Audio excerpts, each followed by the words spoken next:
the more time goes on, the off season is really part of the season anymore. Right. Right. Yeah. We heard something new Packers headline literally every week. So there was enough content. Right. Yeah. And it's not about the Packers. I mean, I like talking about all the teams really, and players and content creators who cover anyone really, the NFL and almost everyone. Sorry, I have my limits too. Right. Well, that's really cool. So, and so you're from the Chicago. I remember when you moved a couple months ago. I remember that. Yeah, it was chaotic, but yeah. So you're really good at content creation. Speaking of content creation, so how did you? Do you have a day job like that? Because you're super good in digital. I appreciate that. I do some digital marketing. It's not so much the content creation that I do, but it is in the same realm, particularly in social media. I do a lot of, it's probably a job a lot of people hate. I do a lot of like ads, sponsored ads and banner ads. Like we have clients and we, using a lot of technology and data and just all that stuff. We're those people that send you those annoying banner ads that you're like, I was just on that website looking at this item. That is kind of what I do. I work at actually a fully virtual company, which has been really great because I was actually unemployed. That's why I kind of threw myself into the Game On Wisconsin thing. Jacob Westendorf gave me an opportunity. It was unpaid because it's just we're just starting out in that. And I was like, yeah, like I'm up for the experience and want to learn more about, using Photoshop and Premiere Pro and, After Effects and all these different programs. And Jacob gave me that opportunity and that gave me the experience actually to get a job. Because I graduated from college and in the May 2020 in the worst possible situation and lost my job and that I was working while I was going to school and needed a position. And so I was got a job like over a year later, and it's been an amazing organization that I work for. But I do marketing in some facets, but the creativity is really where I get that from the Game On Wisconsin experience that I had. And I get to kind of flex that muscle here and there as I did last week. And thank you for the shout out last week, by the way. That was awesome. It was wild. Yeah. You're probably still counting up views and shares on that. How many views and shares have you on that? Last I looked, it was like 700,000 views, and like 19,000 likes. It's like super weird. I thought it had stopped, and then Preston Smith quote tweeted it, and then it kind of took off a little bit more. And I was like, this is just wild. It was so weird. I was not expecting that at all. Yeah, I'm still surprised that the Packer team hasn't. Come on, Packers. Retweet that thing. So everyone, it's tough because it's technically copyrighted material. Oh, that's right. So they probably can't share it. Like everybody, like a lot of people were like, oh my God, they should hire you or they should like post this to theirs. And it's like, the reason they don't do things like that is because they have to pay money to get access to that. So yes. I just break copyright law. Until somebody slaps your hand and then you're like, oh, okay. Right. Well, I did tweet it. See, this is the trick. You tweet it from your burner account and then you embed the video into yours. So if anybody's going to get docked, it's that burner account. Mm-hmm. I learned that from Tyler Herrick when I was working at Game On Wisconsin. Nice. He's the Cheesehead TV social media guy, and he DM'd me. He's like, hey, just a tip. And I was like, oh man, this is brilliant. So my account will not get in trouble. So that's good. Yeah. I don't want that because we love your account. Thank you.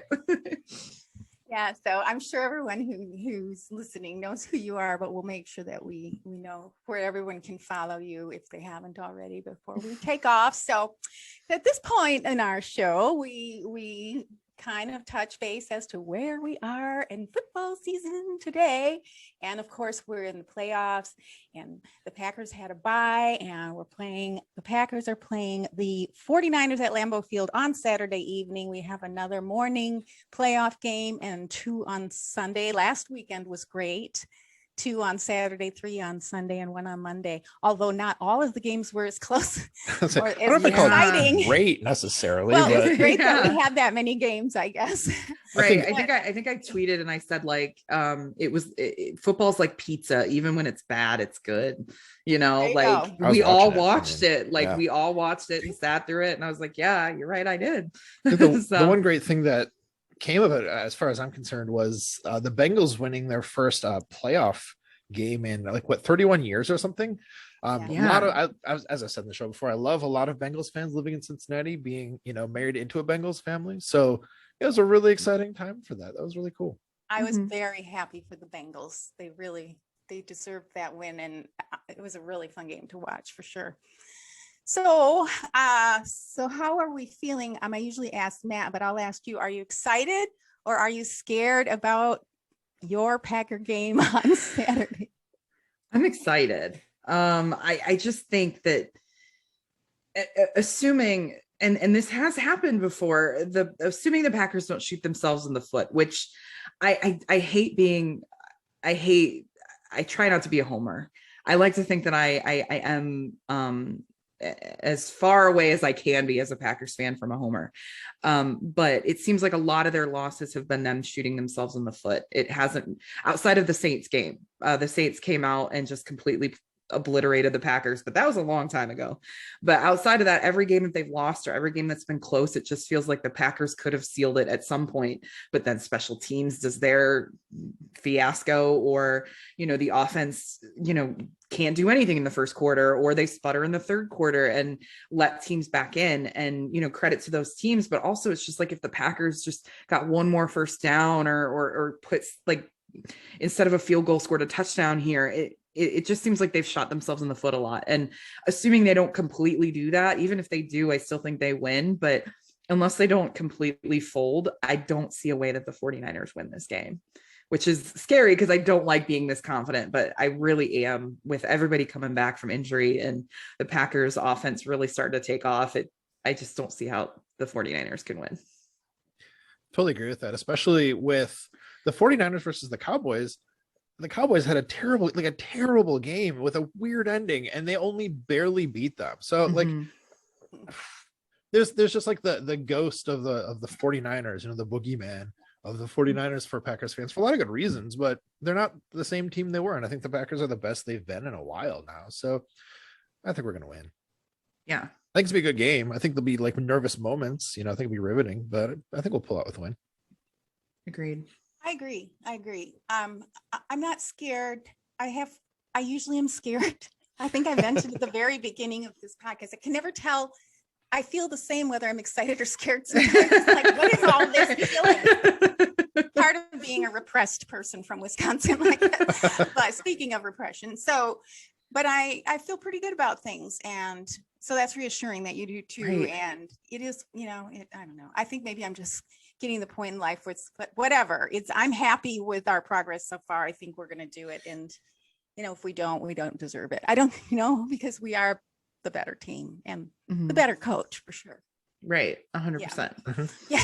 So now is the point, our favorite point in our show, where I feel like such a narrator tonight, where we get to our superlatives. Erin, Alyce has brought some superlatives for us tonight, so I'm dying to hear what you both brought. So Erin, why don't you get us started out with your superlatives of the week? Sure. My first one is Goosebumps of the week. This was originally going to be another video, which is going to be my second superlative, but then this one came out, and it was Ethan Bacon. And people may know him because he did this documentary series on Aaron Rodgers last year, or maybe it was 2020, one of those. And he just made this really awesome hype video going into this week, and the narration, and particularly one part of that gave me complete chills, was kind of hyping up the playoffs. And at the end, they say, and this time we're bringing reinforcements. And he said 81,000 of them. And it's all the fans, because obviously the fans weren't there, like, right? Yeah, that part's awesome. It was like, I wanted to just literally just scream. It was so awesome because fans weren't there last year. Aaron Rodgers finally got home field advantage in the number 1 seed, and we couldn't have the full fans. So this year is completely different. And Monty and I actually were just talking about on our podcast, and even last year, the weather wasn't friendly in Green Bay. Like, it was not a Green Bay advantage last year. I mean, it was a balmy, like 30, 35, mid-30s. Yeah, which is not football weather in Wisconsin in January. So this week it's going to be cold on Saturday, and the coldest that Jimmy G has ever played is like in the 30s. So he's going to have a reawakening. This is football weather in Wisconsin, and we've got a full thing of fans, and that moment in that video was just like, yes, like we've got this, like, oh, it was so awesome. That's a good one. That's great. I'm gonna go watch that video when we're done, like for the 3rd or 4th time. Right. Yeah. I was thinking the same thing. That's great. Yeah, and he's the Jimmy G is really beat up to that poor guy. I kind of feel for him. He's really, so many injuries. Right. But yeah, they say that it's, I mean, I've heard the players say that it's harder to play with an injury when it's super cold, but I would think that the cold would kind of numb it. You know, like you put ice on a painful thing. It makes it ache more, I think, though. It makes like your joints and muscles stiffer, you know, so I think it is harder. Like less constricted blood flow, I guess. Gotcha. Which would make sense. Yeah. Cool. That's just science. So right. That's right. This you can't argue with science, us, so. Right? Us 3 scientists here. Okay, well, that's a good one. And if you haven't seen that one yet, man, well, all of the links, of course, will be in our show notes. Yeah. So if you don't know what Erin's talking about, just check out the show notes. Yeah.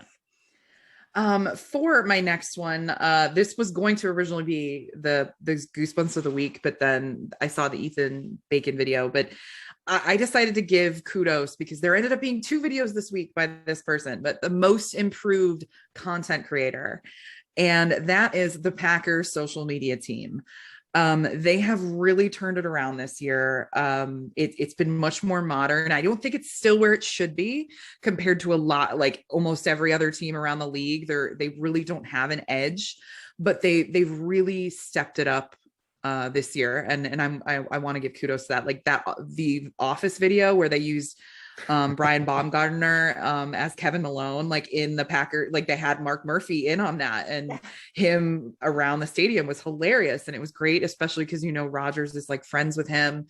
So that was really cool. And then they released these hype videos this week.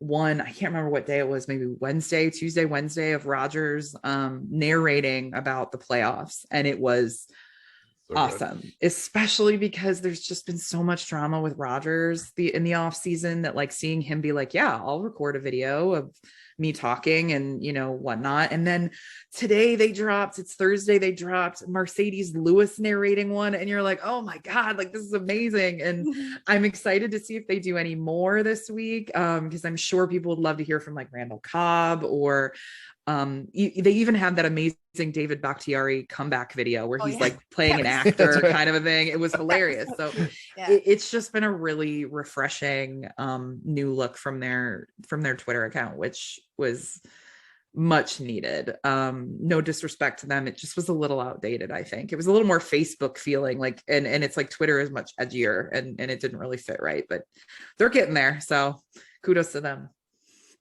It's very buttoned down, as I was going to say, you know, just very like serious. It was a very serious account, right? So very seeing corporate. Seeing them kind of loosen up a bit has been really great. Yeah, it has, Matt. And we actually talked about, I had asked Daire Carragher about this when we had her on as a guest, because she's in PR, and I wanted her opinion of the and I think the Office video had just come out when we had her. So I think we're all in agreement on that, and we've been mentioning it here. Come on, Packers, loosen up a little bit. Right. Look at what the Chargers are doing. Right. Exactly. The Chargers have just been, they're like the model of it. And you're just like, we're not, like, for the longest time, it was like, we're not even close to that. And they're not quite there. The Chargers is just the creme de la creme of the Twitter accounts, but you know, they're getting there, and proud to see that. Hashtag growth. Exactly. Well, and it makes sense too, because like California is big on the whole influence, like that Right. you would expect it from a California team, and especially Right. San Diego, LA, that you would expect them to be in front of that. Mhm. Good, bad, or indifferent on that. Right. There's some feelings, you know, I have too about that. It's good, but it's also kind of, it's got an ick factor too, but not the Chargers doesn't have any, their account is really well done, I think. So yeah, cool. Yeah. So my next one is, I've talked about him before, and I gotta shout him out again. Most underrated Packers Twitter account is Monty Moore, and his is at Ferd Turgeson, FERD_TURGESON, which is an SNL reference. And RIP Norm Macdonald. And he is so good at what he does. He on our podcast, he carries that show. Like I think I know enough about the Packers. I don't know a lot of numbers and statistics and schemes and stuff, but I do enough research where I can hold a pretty good conversation. He is just incredibly intelligent, and I just don't think that I can't believe he doesn't have more followers or more of a following. I just think he's really great follow. He's also hilarious. He loves Seinfeld, and like I mentioned, and that, so there's a lot of references. He's just very witty, and very, very good with memes and using them, and reaction gifs and videos and stuff. So he's such an underrated account, and I'm always surprised. And I'm like, how do you not have more followers, man? He's so smart and funny and kind, and I just really appreciate that about him, because to have all three of those in one person is not super common on Twitter. Right. Sure, you get that, but yeah.